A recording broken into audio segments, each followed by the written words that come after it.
I have two questions. The first one is, well, actually it's a point, but in cosmetology, they have people who have graduated who come in, right? And you do that in other programs. Post-grad? Yeah, they're post-grad, yeah, right? so we have the post-grad program in culinary that graduates of high, as long as you have a high school diploma, you can come and earn And your hours. cosmetology too. Cosmetology, yeah. Yeah. That's the only post-grad program we have. We have Okay. the electrical program at night. And we also have an adult welding program at night that we're working with the Regional Employment Board. It's kind of a partnership. We have a grant for this year. And we're really looking to build the night school. I want to get something going in here. I've already had a few inquiries about people who teach cooking, you know, and they could be short sessions. I really want to build up our continuing education program here. This facility shuts down at 3 o'clock, and it's such a waste because this could be bigger space for a lot of different people. So we're open. Right now, it's really ground level, so which is why I've enjoyed the partnership with Mackey and why I'm looking forward to the partnership I have now with MCC, because this is really where these things are going to hatch. You know, letting the community know that this is a building that's available, so that we're wide open to suggestions. And related to that, obviously, the new recreation director looking for adult activities, and also I run the makerspace, and obviously we're part of Mackey. We met the other week because of it. But that was filling a hole of there not really being this community education piece in Medford. So it'd be really exciting. Is it really not a community? Okay, there's nothing now. Great. And we can't do, you know, we're based on the library, we hop around, but we can't really offer welding or cooking classes. You know, it's like a little sink in the library. I don't really fly. So it's really exciting that you have these facilities that potentially go that direction. And people are going to ask. And to the people who can instruct. Yeah, well, we have people can instruct. A lot of times it's the tools and the availability. But yes. What I envision happening, you know, my first year, it's been a lot of, you know, getting a feel for the climate, the culture of the school, meeting people like tonight, really observing. I think it's important when you come in, you know, especially for the faculty, they need to feel that you're open and you're willing. So I've really done a lot of watching, listening, collaborating. But now it's time. Now it's time to really put some of the things in motion that I had in my mind when I came here. You know, my associate director and I both share a vision of really what this school can be. And, you know, right now we know that we have space for more students. So like getting up to the 8th grades and then really the 7th grades, I think where you get them sometimes. We have spaces available. And the one difference about this model as compared to a regional model, what I'm used to, is that I'm used to pulling from 4 or 5 different towns, and I'm used to, you know, recruiting. Well, with Medford as the only town, it's challenging because people either have parents who went to Medford High and they don't support this school or they have questions, or you just have students that don't know enough about it. So we actually are looking to build partnerships with other towns. We have a partnership with Everett right now. I don't know how much longer that's going to last because Everett just got approved for 6 vocational programs at their high school. They've already gone through stage 1 approval. And, you know, I'm in full support of that. They should have it, and that's great. But we had, I don't know, probably 30 Everett students here this year that were coming over. We bussed them over. They came, and Everett pays an out-of-district tuition, so that helped, you know, support our budget. Belmont is a town that I lived in for a long time, and Belmont has pulled out of their regional agreement with Minuteman. Watertown is also looking for opportunities. So that's a partnership that between myself and the business manager, we're really going to nurture because Belmont may have 15 or 20 students, and right now they don't have a regional agreement with any school. Belmont's right next door. I mean, can you imagine that those students, that they could access the programming here, it would help enrollment for us, it would help our budget. Minuteman's going to be expensive. It's going to be a brand new school. So it's going to be expensive for the towns to send their kids there because there's going to be a capital fee. It's going to be expensive. We won't be that expensive. So we're working with those 2 communities because there is room. That's the bottom line, right? There is room. A lot of our programs right now really need students. So you're recruiting. You're looking for kids. Yeah, I am. How about non-traditional audiences? So, for example, I mean, I don't know if they're still in existence, but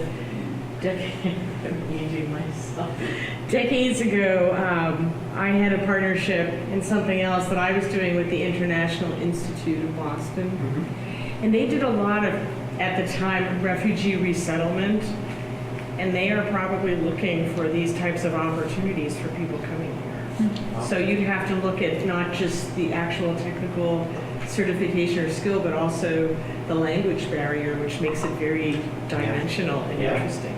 No, that's definitely something to Yeah. do. In your recruitment, what is your success rate, but placement? Do you expect the kids to go on to more education in the trades? Do they need more? So 50% of our students go off to college, 50% go to the workforce. That's really the way it works. Are they ready to jump into the workforce Yes. after coming out of here? Yes, In 100%. in the biotechnology and the robotics? So biotechnology, this will be the first class graduated. I just met with a student today who's planning on, wants to be a marine biologist. He's going to go 2 years at, actually this particular student was in environmental science. The other student who's a junior wants to be a marine biologist. They already know exactly where they want to go, what they want to do. The student in environmental science is going to go to North Shore Community for 2 years. Apparently they have a really good program in this, and then he wants to transfer after that. So yes, they're definitely prepared, and we have articulation agreements with several colleges and several of our programs to kind of help students navigate and earn some credit before they leave. Because it sounds like they get a lot of credits in this biotechnology track. Yeah. Lab assistants out of the gate? What's that? Could they be lab assistants right out of high school? I think at some level, sure. Yeah. Yeah. And that brings it, that brings up the topic of co-op. So cooperative education is something that's unique to vocational education. It's part of the Chapter 74 model. Beginning halfway through your junior year or somewhere around the end of third quarter, if you're eligible, good grades, good attendance, no discipline issues, you're eligible for co-op. So right now we have half of our senior class is out on co-op, meaning that they're not in school when they would be in shop. They're actually out working. I think we have a few that are even placed on union jobs right now. So this is something that's very enticing for students, especially those that senior year are ready to do something different. They can actually be out of work, making money.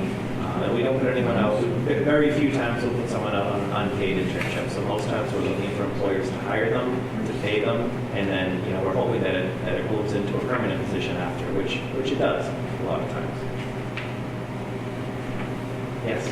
So as a both parent, I don't know if I'm the only one here, with a son who's going to do co-op, is taking Who's your John Harrison.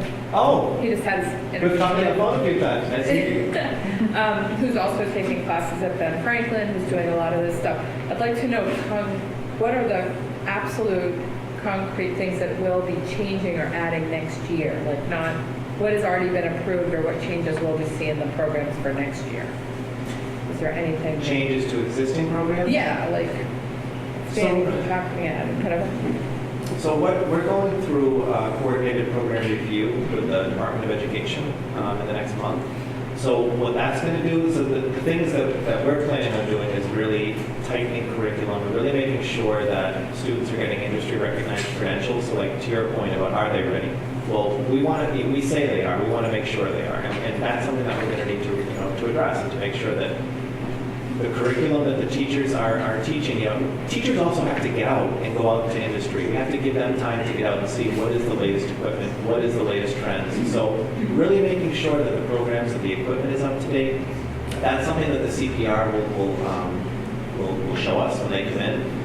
But really, as far as what my goals are, is to implement really a 3-year capstone project. I think that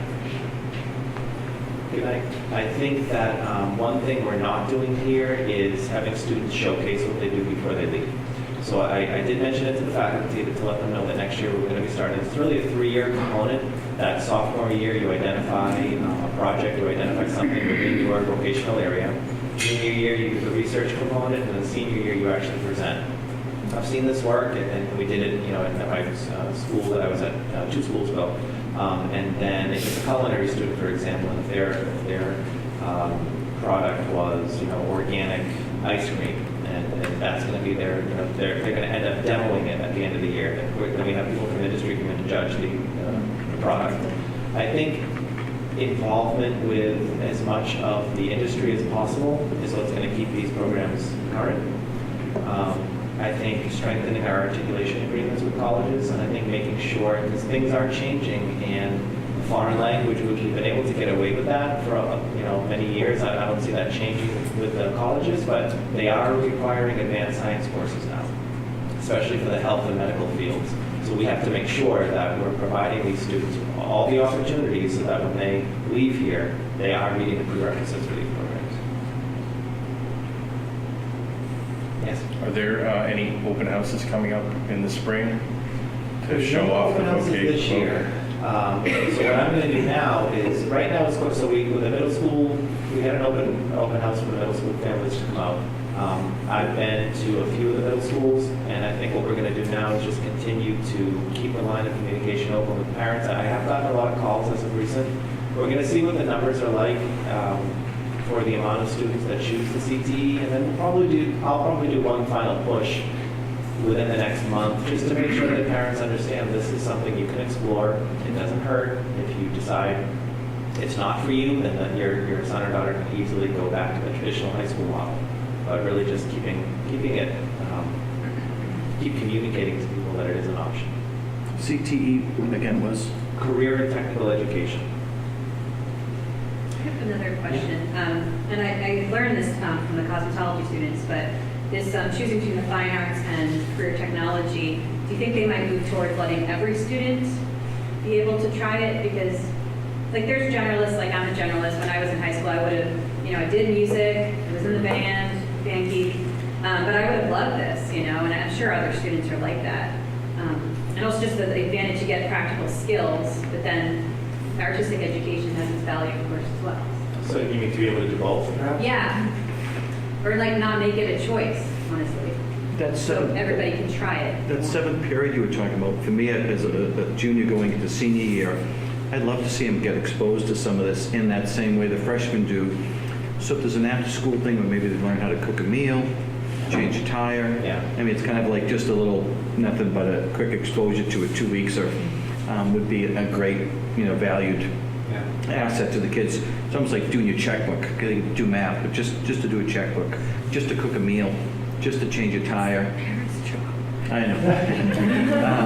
But that's that seventh grade, kind of Go on, tell the parents. electrical plug. I know. Which is just the basics of that kind of stuff. No, I agree. I think any way that we can incorporate opportunities for students to take advantage of the program in Calgary, yes. I think having both, I think it could be a scheduling issue because there's just not enough time with 6 periods and having to do the core academics. I'm not sure. It's just such a disappointment. It's just a difficult thing, obviously, but in my school back when I went years ago, we went on austerity and they had to cut back those programs, and it was a huge loss to not have music and art.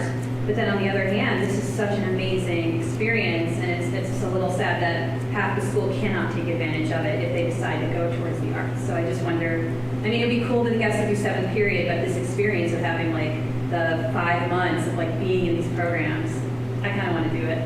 A little deal break. But I wonder if you guys wrestle with that. I'll bring it up. I love it because I truly believe students who go through it will love it. Yeah, practical education, man. So it was just the first year, really. So we, now it's now is the time that we're working with the schedule. So it's everything's fair game, in my opinion. We can talk about that, yeah, for sure. How adaptive are the programs with regards to students who come in who have special needs, varying degrees of special needs, and they want to do a trade? Are they told they can't partake in it, or is it? There's no barriers. Okay. With the exception, we even have a wheelchair lift on automotive collision. So because it's not a weird level of the school, it's really ground level, but from the inside of the building. So it's 100% accessible to physical impairments or learning disabilities. So do you have, I'm sorry, just to follow up, do you have kids here with IEPs? Oh, God, yeah. Okay. Yeah, There you go. yeah, for sure. Yeah. Robotics course, I know it's all new, but Mrs. Chan, is it Mrs. Chan? That she may have been left the year before you came. No, But it's she was Mr. the Christie. robotics teacher. And they had a pretty good program. It's a small group, but they did really well. And I think they passed on to Miss Khan. Is it Miss That Khan? must be the high school side. It's the high school side. Okay. And they did well, but it was 10 people. I was involved in a robotics course for the younger kids in middle school. You have something here. A couple competitions came around recently, and there was no Medford, teams in that. And I used to go out and see Lexington 1 through 10, Winchester 1 through 7. Medford didn't really field any teams. Do you feel that that could be something that between the high school, the robotics thing, we have a flag up for Medford and the robotics, and I'm trying to get Tufts to tie in a little bit more, but it seems like there's 2 or 3 different groups, and I haven't seen anyone rise above. So that kind of falls into my goal of partnerships. That's one thing we need to, speaking to what you asked too, it's really about increasing the partnerships, because I didn't know anything about that. So I think it's more finding out from people like yourself, finding out from the community. I think sometimes maybe it just might not get to the teacher. Maybe we just don't know about it. So really increasing our partnerships. We'll talk more about that offline. Yeah, That'd be great. definitely. And the great Celia Lee Yes. knows all about that. But there's been a couple independent that have done really well, but they're just a couple parent groups that stepped up. Ms. Chan, I think, had a great program for a couple of years, but it was very insular. But with Tufts up the street with their CEEO program and a new robotics program, that's why I was asking about getting into the trades after they come out of that. How close are they ready to do that? Of course, robotics has lots of components, but could be workers in that field Sure. right out of the school. Yeah, definitely. Celia also, she runs the makerspace with me, but she also teaches robotics for adults, and there's a lot of interest. That would be something cool. Awesome. And then look for space to set up, a table. And that's sometimes just leave like makerspace, just a space to leave something for, And they did a great job transforming this from the old graphics, Yeah, so this was the old graphics shop. It started- archaic and dying. A lot of the That equipment, building. yeah. The graphic arts is, because that was my field in high school, it's really morphing into this design and visual. So it's less of a printing press, and it's more of a computer to print. So like you can see the conference room, the foundry room, they named that because the graphic arts term foundry. So this graphics is now downstairs. They have 3 classrooms, and their middle room is the copy center, and they have their bindery equipment, and their we have brand new color copy. Graphics is another program also that's open to the public. So booklet making, flyers, business cards, all that stuff. So I want to promote that. But they were up here. This restaurant, just to touch upon the stage that we're at here, I have gotten electrical permit, inspection, plumbing and gas inspection. The last thing we're waiting for is occupancy. We have to do a few more things. We're actually moving a door. The way that this bathroom was designed is that you have to exit the restaurant and go into the bathroom, and that's just not safe in light of recent events across the country. Patrons who come in here need to stay in here, and I don't want to have to worry about people entering the high school.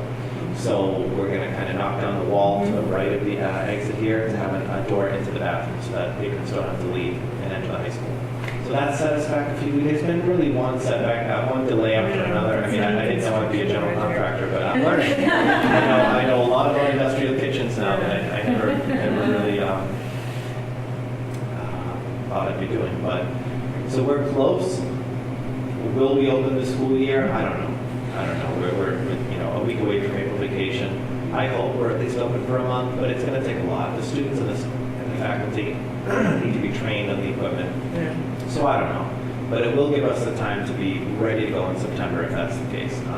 And that's where the conference room comes into play, because if like the Kiwanis Club has reached out to Rotary Club, that's going to be an opportunity for people to rent out the space for small. When I say rent, it's not that we have large fees in mind. But that'll be training the students how to deal with catering, a breakfast meeting, setting up the media for a business meeting, things like that. This counter here will kind of serve breakfast. We'll have a TV up there with the menu. I plan on having a really good coffee selection, iced coffee, hot coffee for the staff. We take out. Can I give a plug to Sharon? Oh, yeah. Mystic Coffee Roasters. Do you know Sharon? No. She donated coffee tonight. She is so great. She's in Medford Oh, Square. maybe she'll come in and work with the kids. Oh, be a but recess. yeah, and if you need a coffee partnership, she does. I get wholesale for her. She's terrific, and she's Medford. She's like She needs great. employees too. Yeah, Committed badly. employees. She's She's always a great groveling partner. on Facebook. I'll give you her contact info. Yeah. Great, please do. Yeah, but she's always giving back, and I would love also for her to benefit from these things as well. So if you're looking for a coffee bean vendor, she's the one. Yes. You mentioned some of the industries that there's a projected shortage of workers. Another one that I'm familiar with that has a great need is in information security, cyber security. And I didn't see anything under the programming and web development page in terms of areas, and I wonder if that is one that you might be able to look into to focus on. And also if there's any opportunities, the industry, and particularly the certification side of the industry, is working hard to beef up the training, particularly at the college level.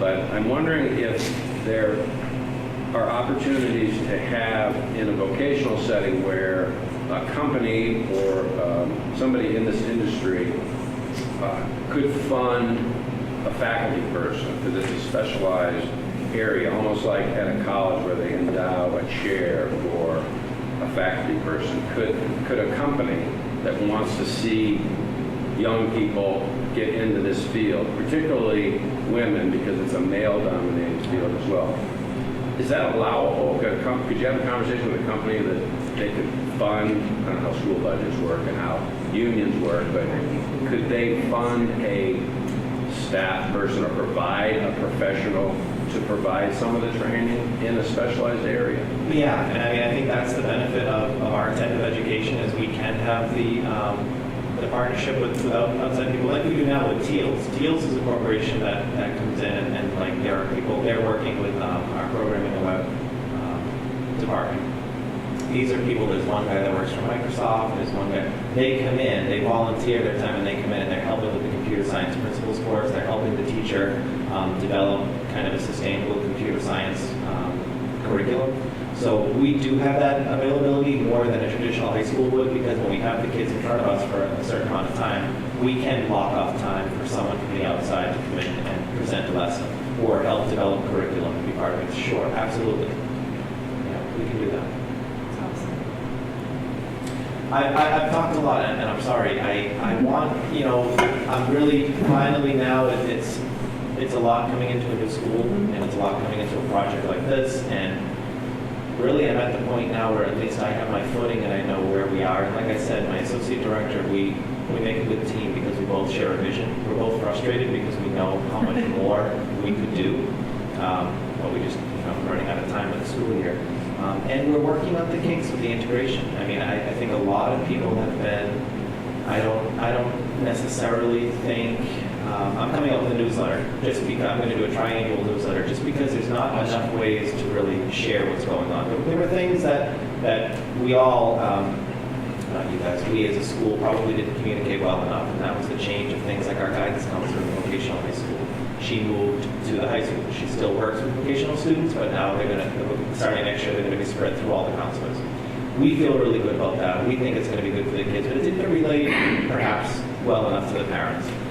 We need to really look at this integration, look at the programs that are on the half-day hybrid schedule and figure out, is this what's best?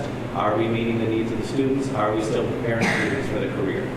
So really, I think what you're going to see from this school within the next, between now and September, is really kind of a re-energize. I think that we might be losing some of the kids from Everett, and that's okay. I think what we need to do is work with the citizens of Medford to help them realize that this is something that's been here for a long time. It's a lot different than it was 30 years ago, and we need to be open to supporting these programs. Like I said, I took this job because it was a real opportunity to become a model, and I do believe that. We're small, and when I go to the state meetings, I'm around all the regional high schools. Well, we're small, we're very small, and people will still even say, "Oh, Medford has a vocational." Yes, we have 18 programs, which is a step in the right direction. Now we just need to really work on filling the programs. So I think now that I'm finally have a lay of the land, I think we're going to have a really exciting year next year. And I'm open to any outside partnerships, suggestions. Please don't. Like I tell the students, my door is always open. I really need community support for this thing. I have a question or maybe a suggestion. was here a month or so ago talking to Rich Corbio about the whole program. And we were just talking, and I said, I have a hard time keeping up with what's going on here and all the offerings. And he said, well, there's a website. I said, and then he retracted and he said, no, actually the teachers post to different Facebook groups. I said, but computers and website design, doesn't the school have a Facebook page? So I'm that's, going to go check with someone, so that's the point. And that was probably a good. so we are going to start a Facebook page. Oh, okay. That is something that I do have experience with, but what I do know is that until we're really ready, the worst thing we could do is open any kind of social media, whether it be a website or social media, and not be really ready to post daily. Yeah. So what I really want to do is have the programming and web students be part of that, where it's part of their daily routine. Because if it's just me remembering to take a picture and post, my days here, they go so quickly. So we're going to do that. We want a social media presence, but I just want to make sure it's done the right way. That's going to be like over the summer, starting in September type thing. So that we do it really Yeah, well. because I miss a lot of, I'll hear after the fact, cafe lecturer is serving or having this today. I always miss it. Yeah. And they're looking at revamping the website too. So the website is,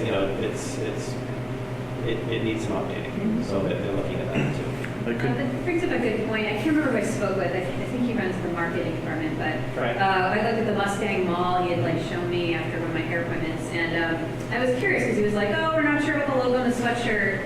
And I wonder how much crossover there is, because it kind of makes sense that, like your point right there, that marketing should then make their logo. And do you see that happening? I mean, it just seems like a natural.